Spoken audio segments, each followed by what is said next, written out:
Alright guys, welcome back to VALORANT News. More teams eliminated from contention for Masters Toronto, and the fashion in which 100T went down last night was incredibly painful to the 100T fans and Nadeshot. I well imagine the team themselves will not be happy either, especially because of a big bug on the final map of the series that potentially massively turned the tide of the series. Very much intrigued to your thoughts in the comments below. Hit the like button if you enjoy, subscribe if you're new as always. I would greatly appreciate it. Plenty to get into today, starting here in the Pacific. Now, we saw yesterday DRX after game 1 on the Fracture. It was looking all rather nice. They won the game in the end 13-11. It wasn't clean, it wasn't easy, but they did get over the line and get the job done. So they took the game 1, but after that, RRQ again start to make some serious moves. Their pick on the icebox, 13-4, absolutely crushed this DRX team, and then the Lotus was a banger overtime. DRX brought it back all the way. But in the end, it was Gen.G, Crazy Guy, and those fellas that get over the line. Now, I'm not going to lie, there are some interesting storylines cooking here. Bayon has a horrific map on the final, only 6 kills. But the Crazy Guy story is real tasty, right? Because Crazy Guy, of course, was on that Bleed Esports team. We know that there was that drama there with Ye, and, well, it is not impossible right now that Ye also qualifies to Masters Toronto, as Crazy Guy has now done. So just something to keep an eye on if this G2 versus Evil Geniuses series that we are going to have, and we'll see how we got to that in a few minutes' time, actually comes to fruition, potentially for Ye. It's something to keep an eye on because, you know, the rivalries run deep here in VALORANT esports. But, yeah, RRQ get the win. And, look, they were the #1 seed in their group for a reason, but they weren't, like, a massively convincing #1 seed. I thought that DRX would probably have enough to get over the line, but no. The first 2 teams from the Pacific to qualify, Gen.G and RRQ, they're guaranteed, and only one of these remaining teams can actually make it, right? So in a few days' time, we're going to see the next round of this. We're going to see Talon Nongshim, we're going to see T1 Paper Rex. The winner of that plays Boom. The winner of that, I mean, who knows? Presumably, they'll play DRX, and that's the series, right? So Gen.G and RRQ are going to be there.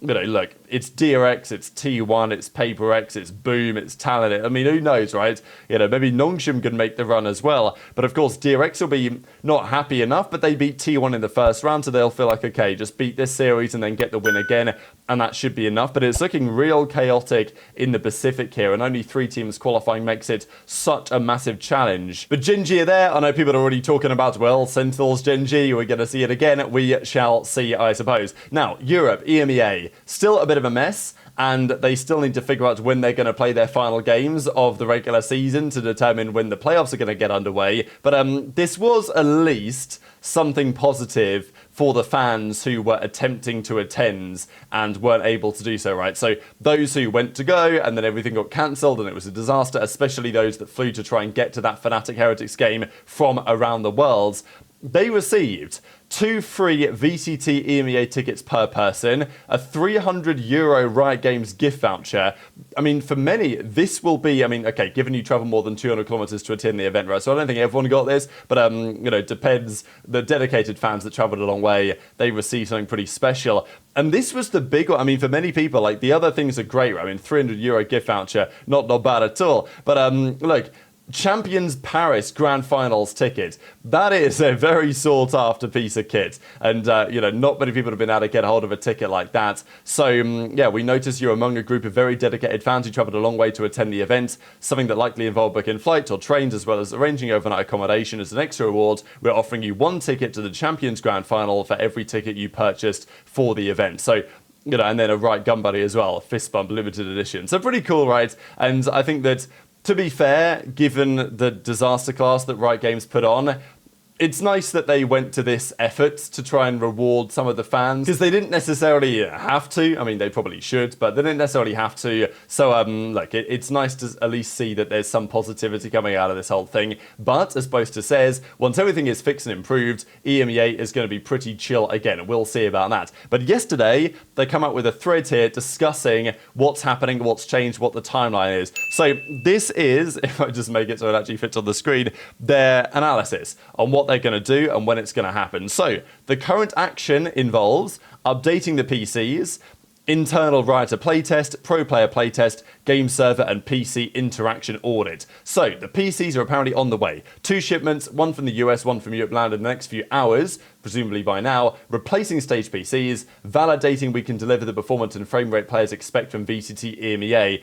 Then they're going to do full scrim-length sessions to validate the hardware. They're then going to stress test it with VCT Pros, presumably on the 30th, right? So today they're going to set everything up. Tomorrow they're going to do the playtest. The next day they're going to get the players in. And during that period, they're going to log everything. And hopefully by the start of May, we can get these matches back underway. So that seems to be the plan anyway. They've talked about compensation for the attendees and obviously the fans who travel more than a long way. And if anyone was in attendance, they will get something in their email, it seems, as well. But that's the timeline. Hopefully they can get it all back on track soon enough. But let's talk about the Americas, because some massive games going down there yesterday to see, okay, who's not just going to necessarily qualify for Toronto, but who's certainly not going to be going to Toronto. And that was what we saw evidence of last night. The first game, though, was kind of remarkable. So Ye, in his career, has never lost a crew. And he's still never lost a crew, right? Kind of crazy to think about. Crew esports, again, it is the classic crew esports. When you don't expect them to be good, they're good. When you expect them to win, they lose. And they've done it again. But honestly, fair play to Evil Geniuses, right? Like, the progress they've made, there was some criticism recently for Potter, for the team. And okay, they've not maybe got the most talented roster Evil Geniuses in the world compared to maybe some of the players they had a couple of years ago when they won champs. But the exciting storyline for many is that Ye seems to be once again finding his form a little bit, getting back to that level where Ye can be a pretty feared opponent in the server. And FNS, who of course long eliminated now for the tournament, is kind of happy at least to see that Ye is playing at this new level. So, close series, but Evil Geniuses, they get the win. They knock Crew out of the playoffs and they make sure that they will not be attending Masters Toronto. It was Icy and Ye really with some takeovers this series. The Lotus was 14-12 in the end in favour of the Evil Geniuses guys. Great map here from Icy and Derek, to be fair. The Icebox then, they also won 13-11. So, you know, a banger series, real close game. But it was Ye on the Jet in the final map who had some serious impact. And, you know, that certainly rolling back the years to some degree. After all those attacking rounds, eventually Evil Geniuses get the job done. I mean, look, it looked like the comeback was going to come in. But again, classic fake comeback. EG made the adaptations. They won at the end of the series. And Ye and Icy, I think, deserve lots of props for this performance in the series, right? I mean, Icy as well, given his brief tenure on G2, he will want some revenge, and we'll talk about how that might go here in a second. But before we get there, we've got to have a look at this. So, this is the Pearl, the final map of the series, and it's 100T versus G2. And, like, you've got to give credit to 100T for making this competitive, right? Because the Haven was a masterclass from G2. That was not close. The split, 100T brought it back. They won it 14-12 in a crazy overtime. And then they had the advantage here. Now, I mean, there was a couple of rounds that 100T will probably feel like they should have won. But this round was especially important, right? So EU's holding this angle, and G2 are down 11-8. If you get to 12 rounds here, I mean, you know, G2 might be out of this tournament. They really might be out of this tournament. But this is what happens. So, the ultimate comes in from Vise, and, well, this is a bit of a bug. And you can see on the left-hand side of EU's screen, he thinks that the ult isn't quite going to get him, right? It doesn't look like the ult is going to get him, especially because there's no indicator on his screen that he's going to get struck. But a fraction of a second later, he does get hit by the ultimate at the most inopportune time ever possible. And VALORANT, of course, kills him, and eventually they take the rounds.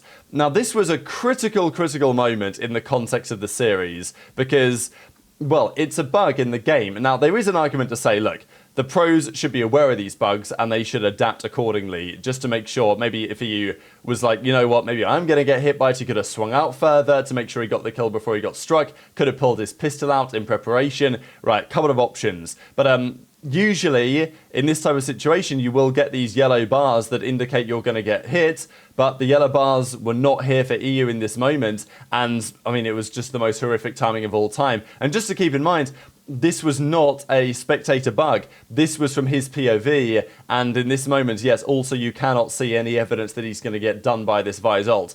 So, big problem, right? And big discussion point. And the fact that this bug has probably, maybe is a bit strong, but has definitely possibly decided the outcome of who's going to Toronto is a really big deal. And yes, Thomas says, zero indicator right here, lost in the game. You know, hate bitching after the match, but this is frustrating because a 4v3 with no Astra ult would have almost been guaranteed 12. And, you know, then it could have very much changed the tides. Even as Mike's, of course, says, who's the NRG Valorant coach now, but used to be 100 Thieves man, has anyone ever had this happen with the Vise ult where there's no indicator, but you still get your gun taken away? Leaf was even commenting on it and said, there's the same bug, or this is the same bug as the Killjoy ult, but neither have been fixed for a long time. It sucks because I feel like part of knowing how to play against agents is knowing these nuances, because sometimes you just don't get the actual indicator you should. Hidden gaps, though, are pretty lame, I can't lie. So, I mean, so tough 100T. And fair play to them because they didn't come out on timeline, you know, crazy bitching about it. They recognised maybe that they